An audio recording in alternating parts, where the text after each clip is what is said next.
Muy buenos días, muy buenas tardes, muy buenas noches, dependiendo del uso horario en que se encuentren mirándonos aquí en la revista Núminis, la revista de filosofía. Hoy día les quiero hablar acerca de este libro de Gilles Lipovetsky, La Era del Vacío. Es un libro bastante actual, a pesar de ser publicado en el año 1983, y sobre todo, pues, que nos permite mirar esta era con un ojo bastante crítico, más aún todavía en el tiempo en el cual nos encontramos, de ese tiempo de la posverdad, del posmodernismo, donde se habla acerca del consumo, también de la búsqueda insaciable del placer. Y en este libro bastante denso, pero también muy interesante, muy actual, ¿no? Sigue una lógica del sistema del consumo, donde nos explica muy claramente, por ejemplo, dice aquí en la página 133, estoy hablando de la editorial Anagrama, por cierto, dice, la era del consumo desocializa a los individuos y correlativamente los socializa por la lógica de las necesidades y de la información. Socialización sin contenido fuerte, socialización con movilidad. Vemos evidentemente de que estamos también nosotros pues en una época muy, muy móvil, ¿no? O sea, estamos en la era del móvil, en la era de lo pequeño, pero también esas ansias de querer tener mucho. Más aún todavía esas ansias del consumo. Se nos presenta de una forma muy bella, muy interesante, y que muchas veces no nos permite pensar, sobre todo reflexionar, detenernos, porque es una sociedad muy ágil.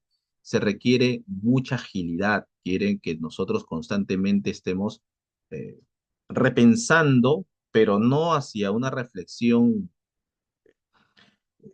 consciente, sino una irreflexión, básicamente.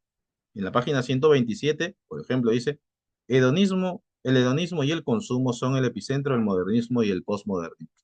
Es verdad que nosotros vivimos, pero es una época bastante complicada, bastante movida, donde lo de lo hoy ya fue ayer y lo de mañana ya es hoy. Entonces, eh, es un tiempo del placer, una búsqueda insaciable del placer. Y es que el ser humano, de alguna manera, también busca su propio placer, su propia satisfacción placentera. Se ha empezado hace bastante tiempo a dejar de lado, pues, el placer, digamos, por la lectura, ¿no? En muchos casos por la reflexión, por detenernos y oler, digamos, las flores, pasear, conversar y dialogar. Ahora se chatea, se whatsappea, se manda mensajes de texto, se deja audios, etcétera. Se utilizan otros medios, otras herramientas que, dicho sea de paso, subrayo, son herramientas, ¿no? Pero no podemos centralizarlo todo ahí.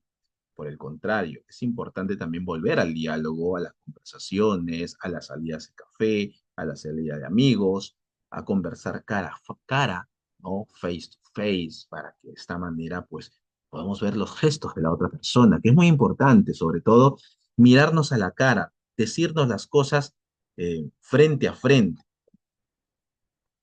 volver a las relaciones humanas.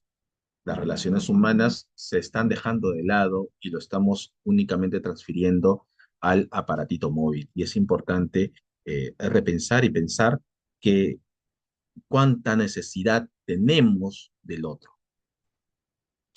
El otro, a pesar de que muchas veces, refiriéndonos a la otra persona, muchas veces quizás nos desencaja, nos saca de quicio.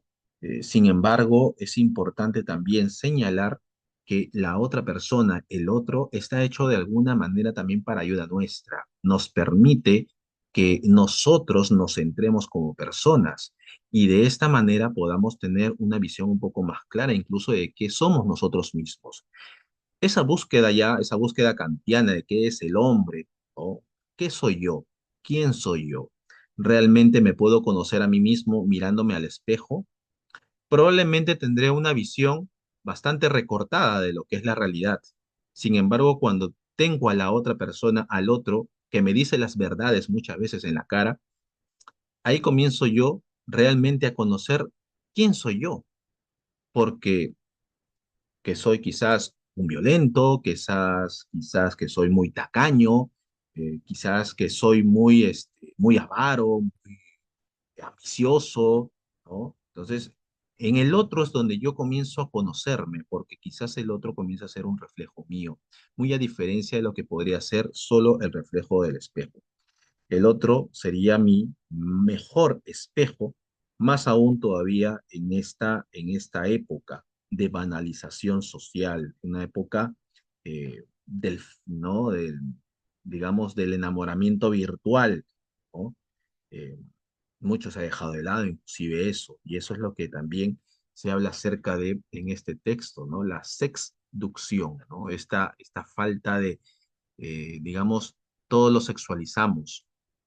Es importante desexualizar, pero también conducir a una seducción, también una seducción que no se refiere básicamente a enamorar a todo el mundo, enamorar a todas las mujeres o a todos los hombres, ¿no? Sino seducir con las palabras, en los detalles.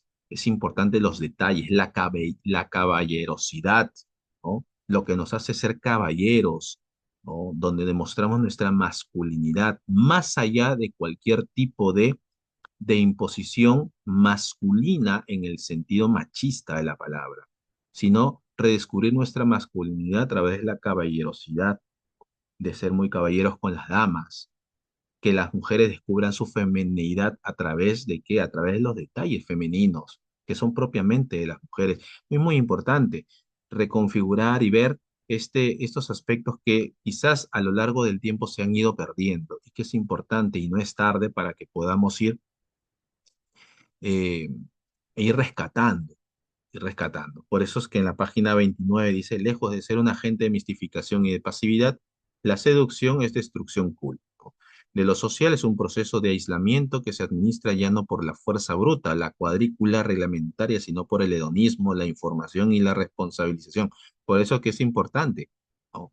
Mirar, mirar un poco hacia atrás para poder avanzar.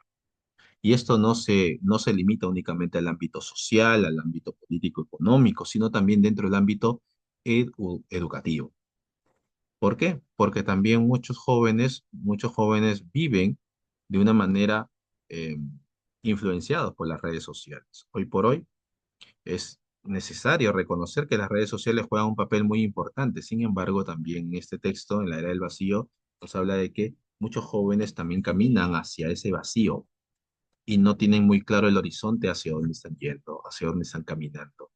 Por ello, es necesario que los adultos, los docentes, como también los mismos jóvenes, comencemos a pensar y a reflexionar, detengámonos un momento para poder pensar sobre nuestra existencia, pensar hacia dónde estamos caminando, hacia dónde estamos yendo, y de esta manera podremos tener claro el horizonte eh, futuro que se nos espera.